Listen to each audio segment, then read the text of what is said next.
오늘 제가 어떤 얘기를 좀 할까 생각을 하다가요.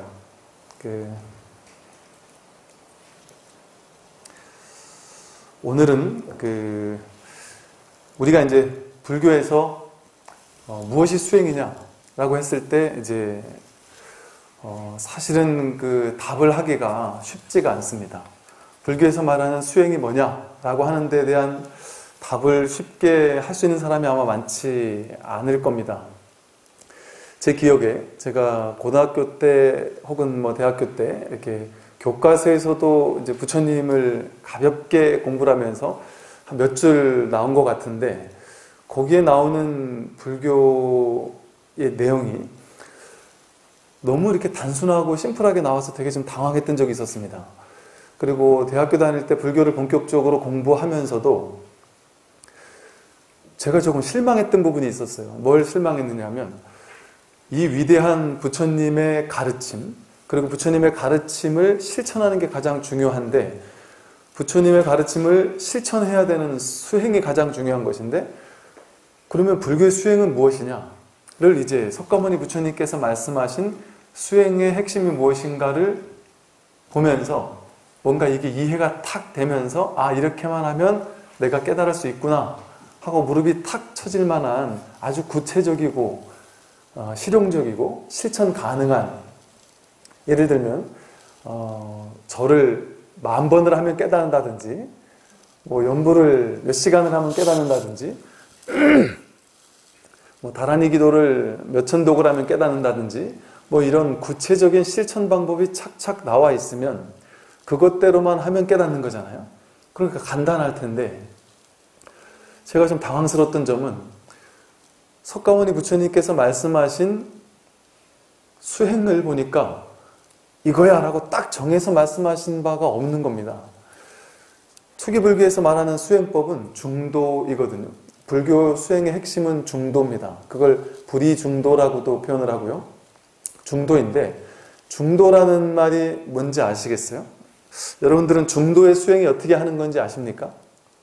아마 좀 막연하실 겁니다. 중도를 수행하고 있느냐라고 물으면 내가 중도를 수행하고 있는지 없는지 좀 헷갈리실 거예요. 중도라는 말 자체가 되게 좀 당황스럽게도 이거야 라고 딱 정해진 뭔가가 아니다 보니까 그리고 그 중도가 구현된 것이 팔정도입니다. 그래서 그럼 그렇지, 중도만 얘기할 일이 없겠지, 이렇게 뜬구름 잡는 얘기만 하지 않았겠지, 8가지 구체적인 방식이 있구나 하고 이제 그럼 공부를 해보자 하고 팔정도를 보면 이것도 또 되게 당황스럽게 그지없습니다. 팔정도가 누구나 다 아는 얘기 같은 되게 이게 별것 아닌 것 같은 얘기를 해요. 바르게 보아라. 뭐가 어떻게 해야 바르게 보는 건지 그런 것보다 그냥 바르게 봐라. 바르게 생각하고 바르게 말하고 바르게 행동하고 바른 삶을 살고 바르게 노력하고 바르게 깨어있고 또 바르게 마음을 고요히 하고 집중하고 이런 어떤 얘기가 나온단 말이죠. 그래서 이것을 보면서도 되게 좀 당황스럽습니다. 어떤 말을 해라 하고 요런 욕은 하지 말고 요런 말은 해라. 정어에서 이런 말은 하고 이런 말은 하지 마라. 딱 구체적으로 정해졌으면 좋겠는데 그런 것보다 그냥 바른 말, 바른 삶, 바른 생각, 바른 행동 이렇게만 얘기를 한단 말이죠. 그리고 이제 이 중도와 팔정도가 구현된 것을 사념처라고 부릅니다. 윗바사나라고 부르는 사념처인데 사념처는 이제 물론 방편으로 그 신수신법을 있는 그대로 관하라라고 하지만 사념처라는 것, 이 염처수행이라는 것 자체가 뭐냐면 있는 그대로를 있는 그대로 보는 겁니다. 그러니까 분별하지 않고 보라는 거거든요. 해석하거나 분별하거나 내 식대로 생각해서 그걸 걸러서 보지 말고 그냥 순수하게 있는 그대로 보라는 얘기입니다. 이처럼 부처님께서 말씀하신 수행이라는 것, 중도라는 것은 뭔가 좀 뜬구름 잡는 것처럼 느껴지기도 해요. 뭔가 이거야 라고 할 만한 걸 딱 쥐어주지 않습니다. 아하, 이렇게만 하면 되는구나 하는 어떤 구체적인 실천의 방법, 완벽한 깨달음의 길, 그것을 뭔가 하나를 딱 쥐어주지 않는다는 것이죠. 그래서 저는 그 점이 되게 좀 아쉬웠습니다. 왜 이렇게 부처님은 이 구체적이지 못하고 실용적이지 못한 얘기를 했을까? 그렇게 생각을 했던 것이지, 옛날에는. 근데 이제 와서 돌아보니까 이것이야말로 정말 가장 위대한 부처님의 가르침이라는 것을 분명하게 알겠는 것이죠. 부처님 가르침은요, 금강경에서는 무유정법이라고 해서 정해진 무언가가 있지 않다. 정해진 바를 얘기하지 않습니다. 쉽게 말해서 이 세상의 모든 가르침은, 이 세상에서 이야기하는 모든 가르침은 이거는 나쁘고 저건 좋은 거니까 좋은 거를 실천해 라고 얘기를 하고요. 이것은 안 좋고 저건 좋은 거니까 저것대로 하면 돼 라고 얘기하고, 이상적인 이상향, 부처가 되려면 이렇게 해야 돼. 아니면 깨달음을 얻으려면 이렇게 해야 되고, 너가 무언가를 원한다면 그것을 위해서 이러한 노력을 닦아서 그 노력의 결과 이런 것을 얻을 수 있어 라고 구체적으로 이야기를 합니다. 거기 분명한 어떤 삶의 길이 있어요. 그래서 다른 종교들도 보면 명확하게 나와 있습니다. 10개는 명확하게 지켜야 될 것, 그거는 한치도 어겨서는 안 될 것, 어떠한 것은 절대적으로 좋은 일이고 어떠한 것은 절대적으로 안 좋은 일, 이렇게 딱 정해져 있습니다. 그래서 간단해요. 지켜야 될 것을 지키고 지키지 말아야 될 건 안 지키면 됩니다. 그런데 불교도 그런 게 있는 것 같죠? 5개가 그런 것 같습니다. 불교도 5개가 있잖아요. 그런데 5개는 그런 것이 아닙니다. 5개는 신기하게도 5개만 지키면 돼 이렇게 얘기하는 게 아니라 5개를 지켜. 그런데 어겨도 괜찮아 라고 이야기를 합니다. 잘 열고 닫을 줄 알아야 해. 개차법이라고 해서 지킬 줄도 알아야 하지만 범할 줄도 알아야 해 라고 얘기를 하고 있는 것이죠. 계율은 절대적인 게 아닙니다. 절대적으로 지켜야 되는 어떤 것이 아닙니다.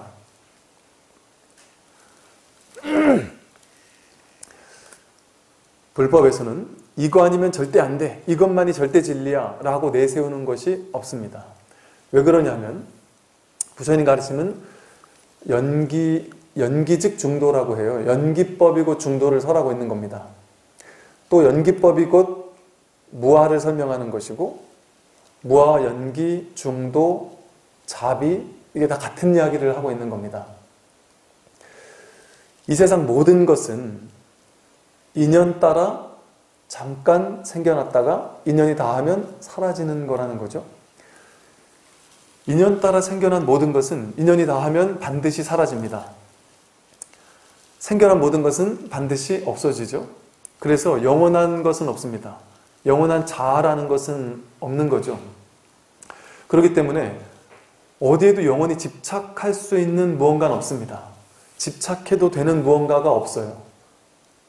그게 영원하다면, 그게 진짜 내 거라면, 내가 정말 가져가지고 이걸 실체적으로 내가 줄 수 있고 가질 수 있어서 영원히 내 걸로 만들 수 있는 무언가가 있다면 그걸 뭐 가지라고도 하고 그대로만 하면 된다. 그것을 쥐어라. 이렇게 얘기할 텐데, 모든 것은 전부 다 생겨났다가 사라지는 겁니다. 내가 집착할 만한 가치가 있는 것이 하나도 없다는 것이죠. 전부 다 생겨나면 전부 다 사라질 수밖에 없는 것들이기 때문에. 그래서 어떤 것도 내가 쥘 것이 없습니다. 이것만은, 나머지는 전부 다 가짜고 이거는 진짜야, 이거는 절대 진리야 라고 해서 딱 내세우는 게 있다는 것은 곧 뭘 의미하냐면 그건 쥐고 나머지는 버리라는 거잖아요. 그거는 취사간택하라는 겁니다. 불법의 신기한 점은 취사간택, 세상에서는 전부 다 이건 좋고 저건 나쁘니까 좋은 건 취하고 싫은 건 버려라고 얘기하는데, 불교에서는 취할 것도 없고 그렇다고 버릴 것도 없다라고 얘기합니다. 취할 게 있다라는 것은 절대불변의 진리가 있다라는 거잖아요. 절대적으로 옳은 것이 있다는 거잖아요. 이 세상에 절대적으로 옳은 것은 없습니다. 선악이라는 것을 딱 나눠놓고 선은 지키고 악은 버려라 라고 보통은 얘기를 하지만 불교는 고정된 선도 없고 고정된 악도 없다고 얘기를 합니다. 얘기를 합니다가 아니라 당연한 진리가 그래요. 어떻게 세상에 절대적인 선, 절대적인 악이 있을 수가 있겠습니까? 인연 따라 상대적인 것이거든요. 사람을 죽인다라는 게 절대 악일까요? 사람을 죽이는 것조차 절대 악일 수가 없습니다. 생명을 죽이는 것조차. 전쟁이 나서 가만히 있으면 우리 나라와 우리 가족과 모든 사람을 다 죽일 게 분명하다면 나가서 싸워서 그 전쟁을 막아야 더 큰 평화를 지킬 수 있는 것이겠죠. 전쟁터에 나가 싸우는 군인을 보고 우리가 악행을 저질렀다, 살생을 했다 그렇게 하지 않습니다. 오히려 위대한 영웅으로 추앙을 하고 있죠. 그 어떤 것도 절대선, 절대악이라는 것이 없기 때문입니다. 그 어떤 절대적인 가치라는 게 없습니다. 절대가치. 그러니까 우리가 보통 불교를 종교로 하는 곳에서는 뭐 종교전쟁이 별로 일어나지 않는다라고 하는 이유가 불교가 절대적으로 진리야, 불교만이 절대 옳아라고 절대가치라고 내세우지 않기 때문입니다. 다른 종교도 당연히 진리성을 갖출 수 있고 옳은 부분이 당연히 있죠. 불교만 절대적으로 옳아라고 얘기하지 않습니다. 절대적으로 옳은 무언가를 취하지 않기 때문에. 즉 불교에서 말하는 깨달음은 좋은 것을 취하는 데서 오는 것이 아니라 좋은 것과 나쁜 것을, 좋은 건 취하고 싫은 건 버리려는 이 정신적인 취사 간택의 마음을 넘어서는 겁니다. 출세간이라고 하죠. 세간에서 좋은 거는 취하고 싫은 건 버리는, 그 취하고 버리는 것을 넘어서는 것. 그럼으로써 진정한 자유가 생겨납니다. 좋은 게 생겨서 취할 게 생기면 내가 취했을 때는 기쁘지만 그 취한 것은 인연 따라 생겨났기 때문에 반드시 사라지거든요.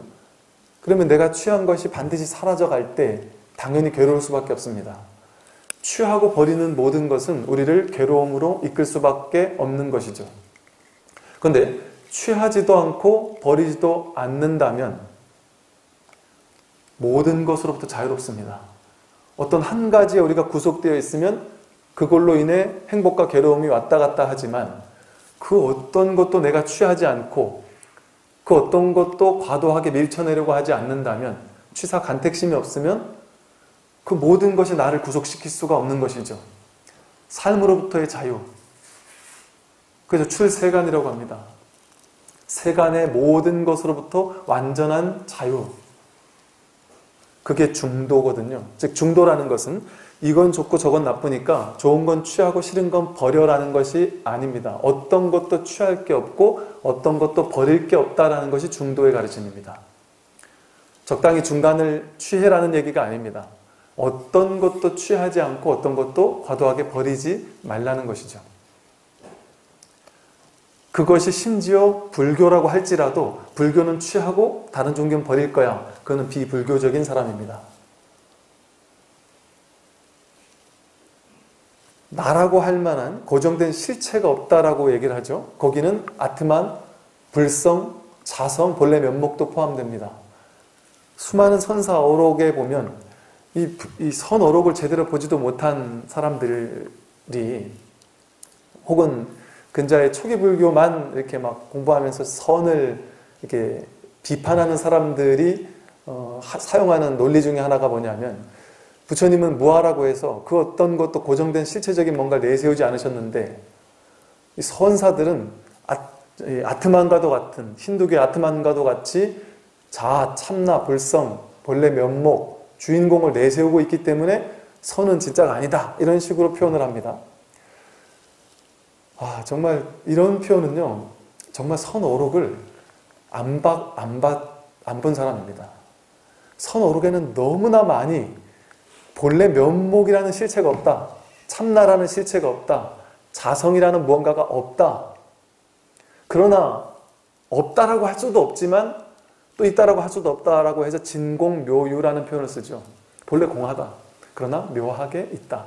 그러나 있다라고 할 수 없다. 그렇다고 없다라고 할 수도 없다라고 해서 이게 바로 중도를 표현하는 방식입니다. 불이중도를 표현하는 방식. 이거야 라고 얘기하지 않습니다. 이거? 아니야. 그러면 저건가요? 저것도 아니야. 왜 이런 방식을 쓸까요? 이거야 라고 하면 이거에 집착합니다. 저거야 라고 하면 저거에 집착합니다. 불교는 좋은 거에 집착하도록 이끄는 가르침이 아니라 좋은 것과 싫은 것 모두를 빼앗아가는 공부입니다. 내가 이 세간에서 발 디딜 틈이 없게 만드는, 의식이 갈 곳 없게 만드는, 우리 의식은 무언가를 쥐는 걸 좋아하거든요. 집착하는 걸 좋아하고 뭔가를 딱 쥐고 있어서 거기에 안주하고 거기 딱 틀어박혀 있어야 뭔가 좀 내가 의지할 만한 뭔가가 있다고 생각하는 거거든요. 의지할 만한 모든 것을 싸그리 몽땅 뺏어버리는 겁니다. 그랬을 때 진정으로 자유로워지거든요. 의지하고 취하고 집착할 무언가가 있으면 그게 허물어져 갈 때, 그게 사라져 갈 때 괴로울 수밖에 없습니다. 그런데 참된 공부인은, 불자라면 그 어디에도 의지하지 않기 때문에, 그 어디에도 내가 과도하게 치우치지 않기 때문에 모든 것으로부터 자유로울 수 있다는 것이죠.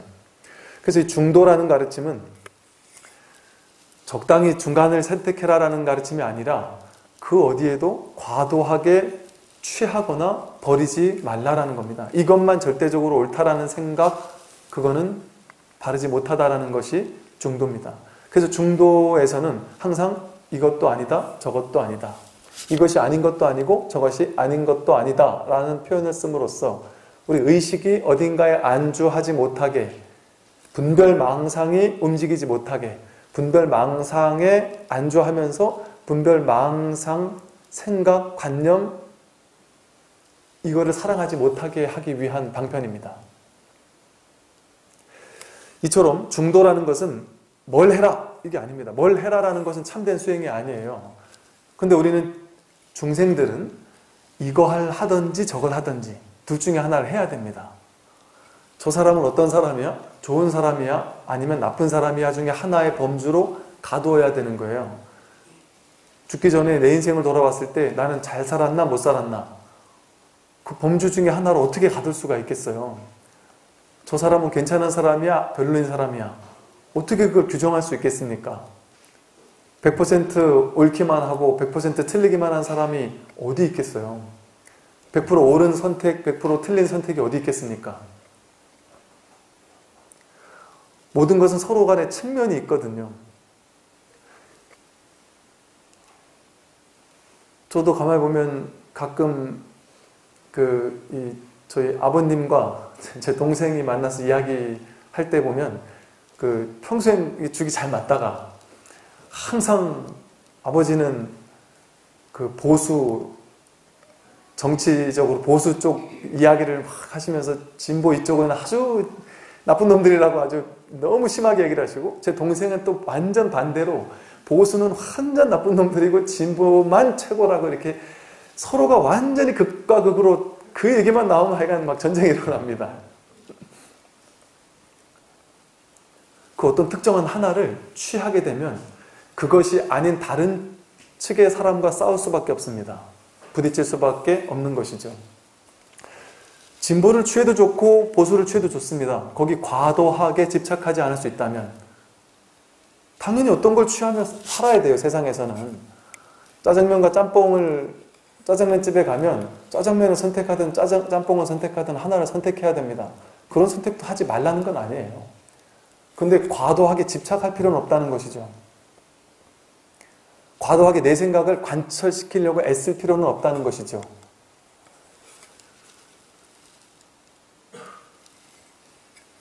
이게 여러분 길다거나 짧다라는 확신을 가지고 얘기할 수 없는 것처럼, 이건 인연 따라 길어질 수도 있고 짧을 수도 있는 것처럼, 이 앞에 방석이 빨간색 방석이죠.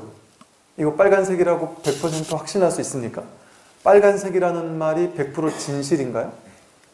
이게 100% 진실이면 여러분은 이 색깔은 빨간색이야 라는 말을 믿어도 좋습니다. 근데 이게 100% 진실이라는 게 확실합니까? 우리가 배웠던 개념이잖아요. 빨간색이라는. 우리 인간의 눈에는 빨간색으로 보일 수 있지만, 예를 들어 아주 심한 생맹인 어떤 사람에겐 다른 색깔로 보일 수도 있겠죠. 혹은 이 가시광선을 보지 못하는 자외선이나 적외선을 보는 곤충들은 전혀 다른 색깔로 보일 수도 있고요. 강아지들도 보면 그 생명처럼 이렇게 하얗거나 검었거나 이런 식으로만 본다 그러더라고요. 강아지 눈에는 이게 그냥 회색쯤으로 보일 겁니다. 빨간색으로 전혀 보이지 않을 거예요. 그러면 내가 보는 강아지는 틀렸고 내가 보는 건 옳은 건가요? 걔 눈엔 그렇게 보이는 겁니다. 내 눈에만 빨갛게 보이는 것이죠. 그러면 내가 보는 게 100% 맞아라고 강아지와 싸워서 이기려고 애쓸 필요가 없단 말이죠. 그것처럼 견해도 똑같습니다.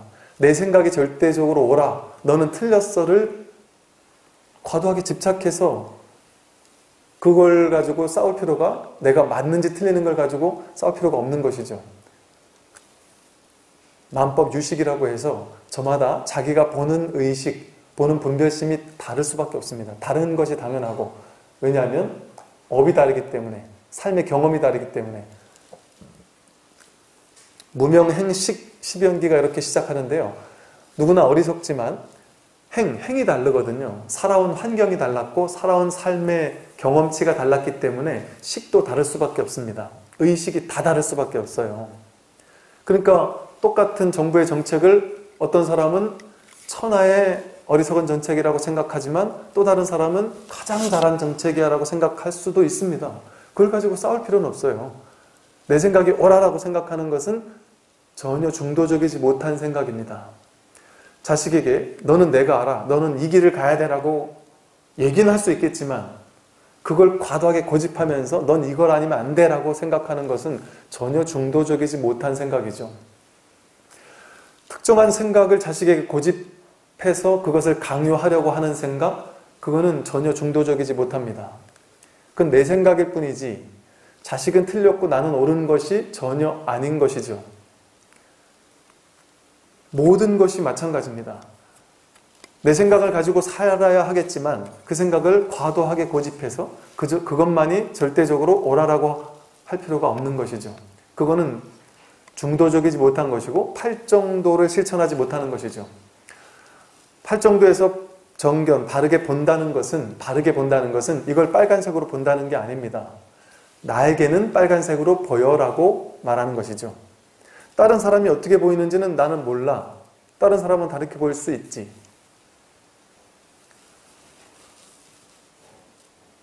내가 보는 견해에서 그렇게 보이는 것 뿐이죠. 거기 과도하게 집착하거나 고집하지 않습니다. 또 내가 보는 것도 그것이 절대적으로 옳지 않다라는 사실을 알고 인연 따라 이렇게 보이고 인연 따라 저렇게 보이는 것일 뿐이지 그게 절대적으로 옳은 것이 아니라는 사실을 알기 때문에 있는 그대로 보게 되면 그 생각을 집착하지는 않습니다. 그저 있는 그대로 볼 뿐이죠. 그게 정견입니다. 해석해서 보지 않는 거예요. 좋아, 나빠 하고 좋은 걸 취하고 싫은 걸 거부하지 않는 겁니다. 좋다, 나쁘다라는 생각이 있을 수 있겠지만 거기에 과도하게 집착하지 않고 보는 것, 그게 정견입니다. 어떤 사람을 보되 계산하지 않고 보는 것, 이 사람이 나한테 도움이 될까, 도움이 안 될까? 근데 머릿속에서 분별이 일어나는 것이잖아요. 분별 없이 있는 그대로 보는 것. 정사유, 바르게 생각하는 것도 마찬가지입니다. 특정한 생각을 집착하고 고집하는 것이 바른 사유가 아닌 것이죠. 어떤 생각에도 과도하게 집착하지 않는 것이 정사유입니다. 그렇게 되면 과도하게 치우친 집착하는 말이 나오지 않겠죠? 난 이렇게 생각해라고 얘기할 수는 있겠지만 이것만이 절대야 라는 식으로 해서 말싸움을 할 필요가 없어집니다. 그게 정어고요. 삶도 걸림없어집니다. 어디 하나에 집착한 그런 행동을 하지 않죠. 그게 정업이고, 그럼 삶 자체가 정명이 되는 것이죠. 바른 삶이 된다. 그리고 그렇게 있는 그대로 보는 것, 그것을 지속적으로 우리는 계속해서 분별하게 되거든요. 그 분별하는 마음을 지속적으로 알아차리면서 노력하는 것, 그게 정진이고, 정념은 해석해서 보지 않고 있는 그대로 보는 것 자체를 정념이라고 하고요. 정은 그러니까 있는 그대로 보니까 머리가 혼란스럽지 않은 겁니다. 이거 아니면 저거, 이거에 집착하고 고집하면 항상 집착한 거대로 안 되면 괴롭고 내가 싫어하는 사람을 자꾸 봐야 되면 괴로운데 그러지 않으면 삶의 모든 걸 만나더라도 언제나 마음이 고요해요. 내 생각을 고집하지 않으니까, 내 생각에 집착하지 않으니까, 이건 그냥 왔다 가는 생각일 뿐이야 라고 알 뿐, 그 특정한 생각에 고집하거나 집착하거나 취하지 않으니까 자유로워지는 것이죠. 이게 중도의 길이고 팔정도의 길이고, 그것은 있는 그대로를 있는 그대로 보는 아주 단순한 길입니다. 뭔가 하려고 애쓰는 길이 아닙니다. 그래서 불교의 수행은 무위법입니다. 할 위자를 써서 뭔가 하는 것이 아니다, 애쓰는 것이 아니다라는 것이죠. 애써서 하는 것이 아닌 공부가 이 공부인 것이죠. 세상에는 다양한 사람들이 있고 다양한 생각을 가지고 있습니다. 그걸 가지고 내 식대로 판단할 필요가 없는 것이죠. 어느 것이 옳아, 어느 것이 틀려라고 판단할 필요가 없습니다. 이처럼 이제 이게 핵심입니다. 잘 들어보세요. 불교의 수행은 중도고요. 중도는 이렇게 하는 것이 아닙니다. 정해진 어떤 특정한 방식이 있는 것이 중도가 아닙니다. 어떤 사람이 연부를 열심히 하고 있다, 절을 열심히 하고 있다. 그게 중도일까요? 중도가 아닐까요? 그거는 중도라고 할 수도 없고 중도가 아니라고 할 수도 없습니다. 그 사람 마음속에서 걸림없이 행하고 있으면 연부를 해도 중도고, 경전독성을 해도 중도고, 길을 걸어가도 중도고, 삶을 살아도 중도고, 절을 해도 중도고, 좌선을 해도 중도입니다. 근데 바른 중도의 안목이 없으면 앉아있는 게 그냥 고행하고 있는 것밖에 안 돼요. 절하는 게 그냥 운동하는 것밖에 안 되고, 연부라는 게 그냥 입만 아픈 것밖에 안 되고 전혀 공부가 되지 않을 수도 있습니다. 그러니까 특정한 어떤 행위를 가지고 중도냐 아니냐, 저 사람이 수행을 하느냐 안 하느냐 판단할 수 없습니다. 잔해증에 자기 내면에서 스스로 증득되어지는 경계이기 때문에 남들이 판단할 수가 없는 것이죠. 아침 예불 하고 사시불공하고 저녁 예불 하고 한 번도 안 빠지고 열심히 하는 것이 참된 스님이냐? 선방의 스님들은 그런 거 아무것도 안 해요. 그런데 또 선방의 스님들은 앉아서 좌선만 해요. 그럼 좌선만 잘하면 된다고 무조건 할 것이냐? 초기 선방에는 좌선이라는 게 없었습니다. 그냥 삶을 사는 것이 공부였습니다. 진짜 공부는 삶을 사는 거예요. 그래서 수행이라는 것은 이처럼 애쓰거나 노력하는 무언가가 아니다. 그래서 훈습하는 공부다라는 표현을 씁니다.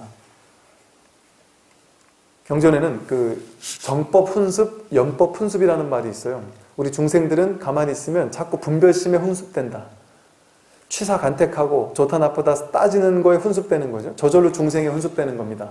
그런데 그런 중생이 평생을 중생으로 살다가 정법 훈습으로 삶의 전환이 되는 순간이 있다는 것이죠. 절에 나오기 시작하면서부터 아, 내가 마음 공부를 하고 불법 공부를 시작해야지 라고 발심을 일으키는 순간 연법 훈습만 되던 사람이, 중생이 이제 정법 훈습을 조금씩 시작하는 겁니다. 그럼 그렇게 발심한 사람이 정법에 훈습되어야지. 훈습이라는 것은 향을 피우면 그 향기가 내 몸에 저절로 배이잖아요. 내가 향을 배게 해야지 하고 막 억지로 가서 노력하지 않아도 저절로 몸에 향이 배는 것처럼 그냥 법이 있는 곳 주변을 맴돌기만 해도 저절로 훈습이 된다는 거죠. 저절로 공부가 된다는 겁니다. 그래서 법회 나오고 마음 공부를 하고 부처님 가르치는 공부해야지 하는 발심만 되기 시작하면 그때부터 정법 훈습이 되기 시작합니다. 정법이 저절로 훈습된다. 저절로 공부가 이루어진다. 그래서 옛날부터 이 공부는 무위법이고 그렇기 때문에 훈습하는 공부이고, 그래서 이 공부의 핵심은 바른 선지식을 찾고 바른 도반을 찾는 것에 있다. 옛날부터 불교 공부는 바른 선지식을 찾는 것이 불교의 전부였습니다. 다른 건 공부가 아니에요. 바른 선지식을 찾고 바른 공부를 찾고 좋은 도반을 찾는 것, 그게 공부의 전부라고 부처님께서 말씀하셨어요.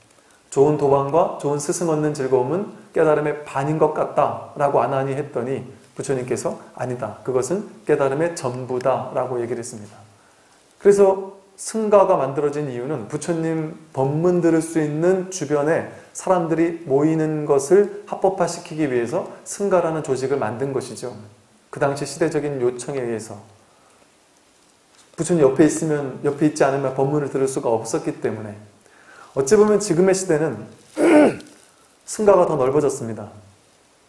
유튜브를 통해서, 불교 방송을 통해서 어디서든 들을 수 있으니까 이런 정법에 훈습할 수 있는 기회가 많아졌죠.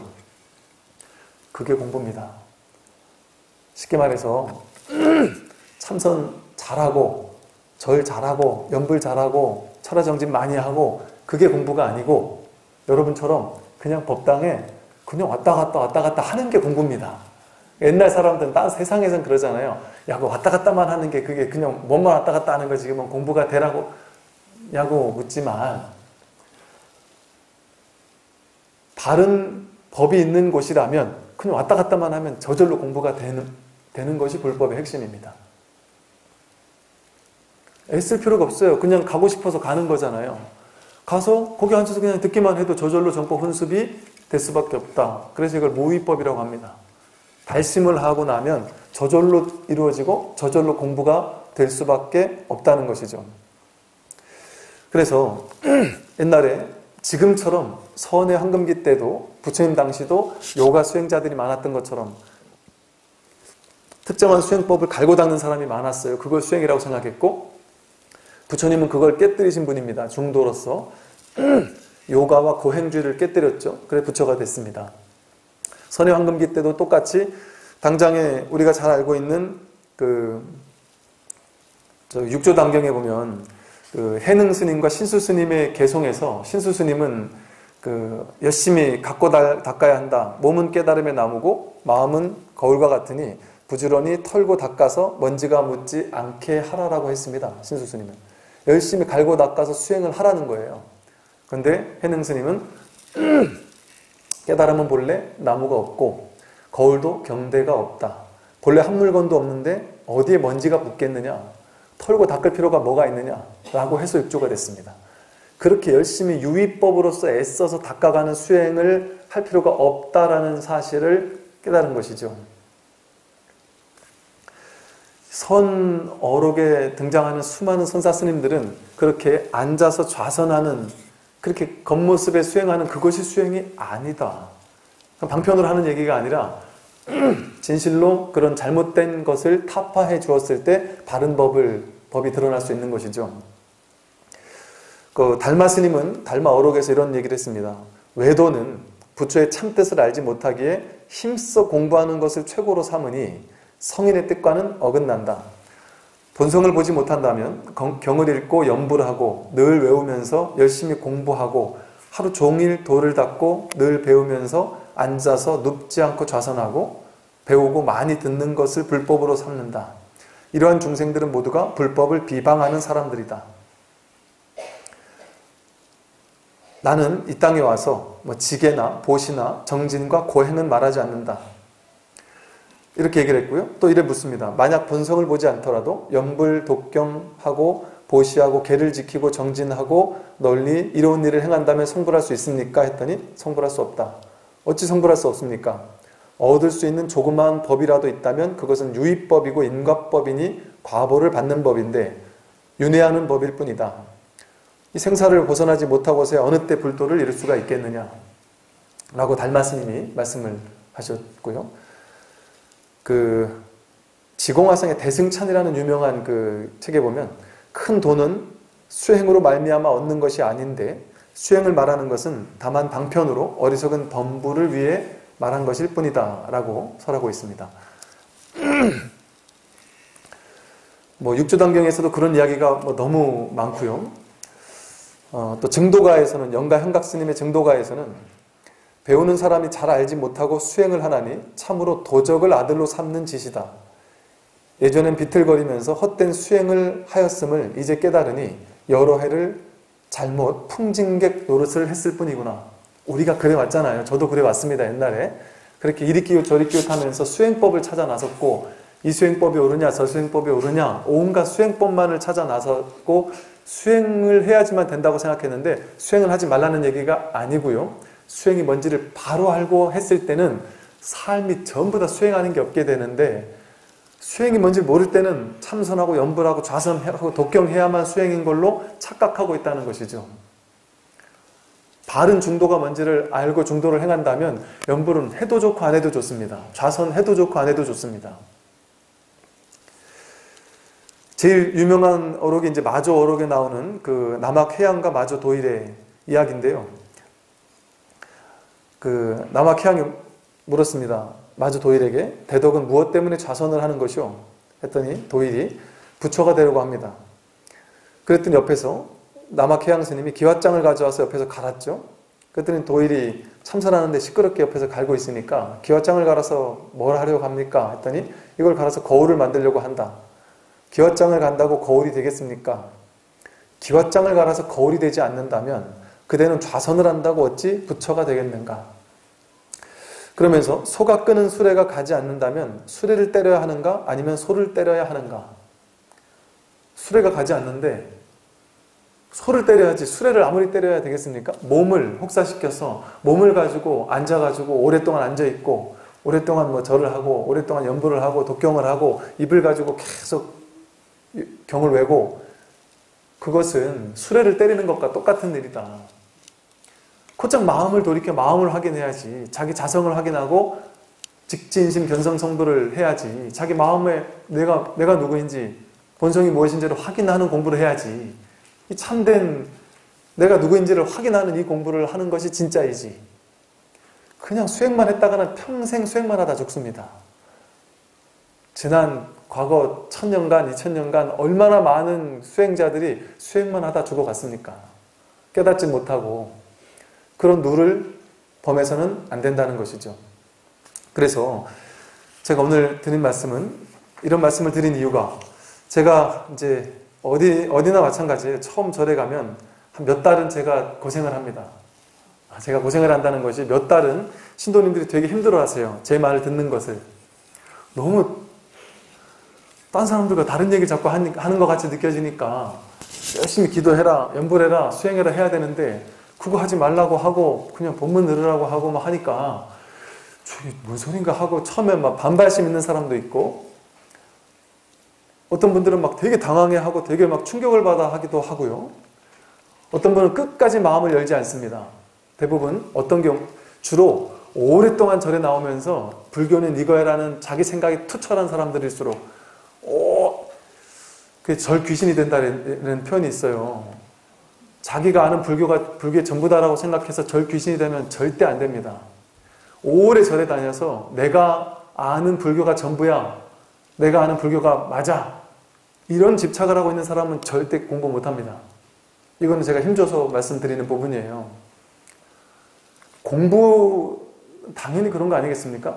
하다못해 무슨 기도할 때 과일을 몇 개 놔야 되느냐, 뭐 어떤 순서로 놔야 되느냐, 뭐 몇 단을 올려야 되느냐, 뭐 연부를 몇 시간을 해야 되느냐, 뭐 천도제 할 때는 몇 분을 해야 되는데 왜 그렇게 짧게 하니 길게 하니 이거는 비본질적인 겁니다. 이 의식적인 게 뭐가 그렇게 중요하겠습니까? 하물며 이 공부는 더 할 나이가 있겠어요? 그런데 이 공부에 대해서 자기 생각을 가지고 자기의 어떤 잣대를 가지고 맞다 틀리다 딱 재놓고서 그래서 혼란스러운 게 정상입니다. 만약에 무조건 좋기만 하다라고 한다면 그냥 본인이 이제 아마 그 정도 근기가 되어서 그게 이제 딱 와닿는 경우도 있을 수 있지만 이 혼란스러운 시기를 스스로 그냥 허용해주면 됩니다. 나는 아직 확실히 모르겠어. 저 양반 하는 게 좀 틀린 것 같은데 또 아닌 것 같기도 하고 모르겠어 하면 그냥 모르는 채로 놔두면 됩니다. 그러면 꾸준히 공부를 하다 보면 이제 제가 그래서 지금 이번에 3월부터 금강경 강의도 하고 하는 이유가 제가 하는 얘기가 오늘도 선어록을 얘기를 했지만 금강경에 다 나오는 얘기예요. 정말 다 나오는 얘기입니다. 제가 했던 얘기가 금강경을 벗어나지가 않아요. 반야신경을 벗어나지가 않고 그래서 좀 시간을 가지고 이게 이르법회가 좀 짧아서 시간을 두고 제가 아카데미를 하는 것이고 그래서 이 공부를 한번 해보시면 아마도 그 안목에서 아마 달라지실 것 같고, 아마 중요한 점은 조금 잘 모르겠다 하더라도 내 생각을 가지고 과도하게 이렇게 판단, 분별하지 마시고 한번 따라와 주셨으면 좋겠다라는 말씀을 좀 드리고 싶습니다. 뭐 예를 들어 뭐 다란이 기도를 참선법회로 바꾸겠다. 그거 싫은 분들도 당연히 있겠죠. 그래서 제가 그 1시간 동안 말씀을 드렸잖아요. 왜 그렇게 하는지를. 그래서 한번 따라와 봐 주세요. 한 6개월 정도 한번 지켜보시고 이것이 공부가 어떤 공부인지, 정말 내 공부가 바르게 가고 있는지를 한번 지켜봐 주시고 한번 이렇게 한번 마음을 열고 공부를 해봐 주시면 좋겠다는 생각이 들고요. 하여간 보니까 우리 아카데미도 많은 분들이 이렇게 신청을 하셨던데 그때 조금 더 제가 경전과 어록을 근거로 해서 이 공부에 대해서 조금 더 말씀을 드리고, 또 참선법회를 통해서 실제로 불교가 그냥 가상이 아니구나, 그런 어떤 깨달음의 세계가 있다더라, 2500년 전에 부처님만 경험하신 어떤 게 있나 보지, 그렇게 할 것 같으면 뭐하러 공부를 하겠어요. 지금 현실에서 내 공부가 돼야 됩니다. 내 현실이 돼야 되고, 직접 체험을 하지 않으면 공부라고 할 수가 없습니다. 그래서 내 공부가 돼야 돼요. 그냥 평생 수행만 하면은 죽을 때까지 수행만 하다가 그냥 자기 성품이 뭔지를 전혀 모른 채 죽을 수밖에 없습니다. 그래서 이 공부를 확신을 가지고 같이 공부를 좀 해 나가 주셨으면 하는 마음입니다. 예, 감사합니다.